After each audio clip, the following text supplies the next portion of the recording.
बिहार का एक छोटा गांव धरमपुर।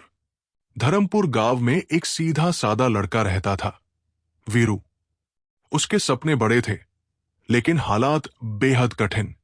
बाबूजी खेतों में दिन रात मेहनत करते थे और अम्मा सिलाई करके 2 वक्त की रोटी जुटाती थी। बचपन से ही वीरू ने संघर्ष देखा था, लेकिन उसके भीतर एक आग थी, मैं जरूर कुछ करूंगा।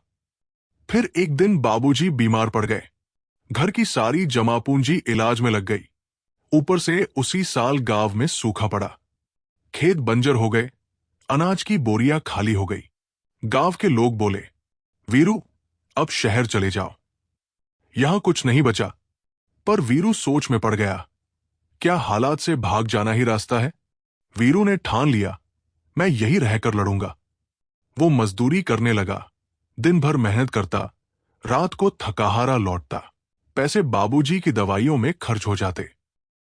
दोस्तों ने किनारा कर लिया, क्योंकि अब वो हंसी मजाक का हिस्सा नहीं था। एक रात उसने देखा, अम्मा चुपचाप आंसू बहा रही थी, क्योंकि घर में चूल्हा नहीं जला था। वीरू का मन कांप उठा, लगा जैसे सब कुछ खत्म हो गया। अगली सुबह वीरू पहुंचा गांव के किनारे रहने वाले गुरु बाबा के पास। उसने अपनी सारी परेशानी बयां की। गुरु बाबा मुस्कुराए और बोले, बेटा, कल फिर आना। जाते जाते ये 3 चीजें ले जाओ, एक गाजर, एक अंडा और थोड़ी सी चाय पत्ती। इन्हें पानी में उबालना और कल बताना क्या हुआ। वीरू को कुछ समझ नहीं आया, लेकिन उसने वैसा ही किया। अगले दिन वीरू वापस गुरु बाबा के पास पहुंचा। बाबा ने पूछा, बोल बेटा, क्या देखा और क्या सीखा? वीरू बोला, गाजर उबलते ही नरम पड़ गई, अंडा सख्त हो गया, लेकिन चाय पत्ती, उसने तो पूरे पानी को ही अपना रंग दे दिया और खुशबू से माहौल भर दिया। गुरु बाबा मुस्कुराए और धीरे से बोले, बेटा, ये तीनों चीजें उबलते पानी में थी, जैसे कि तू भी मुश्किल हालातों का सामना कर रहा है। गाजर, जो पहले कठोर और मजबूत थी, अब नरम और कमजोर हो गई। अंडा, जो अंदर से नरम था, अब उसकी बाहरी परत सख्त हो गई। लेकिन चाय पत्ती, वो क्या करती है? वो खुद तो पानी में घुलकर अपनी खुशबू और स्वाद से उसे बदल देती है, अपने रंग में रंग देती है। उसकी जैसी चीजें मुश्किल हालातों में खुद को समर्पित कर उन्हें अपने हिसाब से बदल देती है।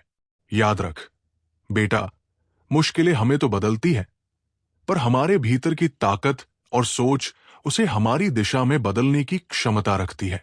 तो तू ही तय कर, बेटा, गाजर बनेगा, अंडा बनेगा, या वो चाय पत्ती जो हालात को ही बदल दे। वीरू की आंखों में फिर से उम्मीद की चमक उभर आई, जैसे किसी बुझते दिए में फिर से बाती सुलग उठी हो। उस दिन के बाद वीरू जैसे भीतर से नया हो गया। उसने थोड़ी उधारी ली और गांव के चौराहे पर सब्जी और फल की एक छोटी सी दुकान शुरू की। काम भले छोटा था, पर इरादे बुलंद थे।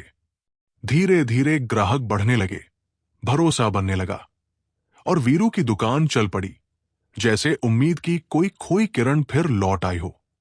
वीरू ने सबसे पहले बाबूजी का अच्छे से इलाज करवाया। अब उनकी तबीयत भी संभलने लगी। अम्मा के चेहरे पर बरसों बाद सुकून भरी मुस्कान लौट आई थी। और वीरू की लगन और हौसले की कहानी अब पूरे गांव के लिए एक मिसाल बन चुकी थी कि मुश्किलें चाहे जैसी भी हो, अगर मन मजबूत हो तो रास्ते खुद बन जाते हैं। गुरु बाबा की वो बात आज भी वीरू के दिल में गूंजती रहती थी। मुसीबतें तो जिंदगी का हिस्सा है बेटा, असली बात यह है, तू गाजर बनेगा, अंडा बनेगा, या चाय पत्ती जो हालात को ही बदल दे। वही एक सवाल जो हर बार उसे नया हौसला दे जाता। तो इस कहानी से हमने ये सीखा कि जिंदगी में मुश्किलें तो सबकी राह में आती है। कुछ लोग हालातों से टूट जाते हैं, कुछ अंदर ही अंदर सख्त हो जाते हैं, लेकिन जो चाय पत्ती की तरह होते हैं वो खुद घुलते हैं, मगर हालातों को अपनी खुशबू, स्वाद और रंग से बदल देते हैं। इसलिए चाय जैसी बनो, जो हालातों से हार नहीं मानती, उन्हें अपने रंग में ढाल देती है। अगर आपको ये कहानी पसंद आई हो और आप ऐसी ही और प्रेरणादायक कहानियां देखना चाहते हैं तो वीडियो को लाइक जरूर करें और चैनल को सब्सक्राइब करके बेल आइकन दबाएं ताकि अगली कहानी सीधे आप तक पहुंचे। आपका साथ ही हमारी ताकत है। धन्यवाद।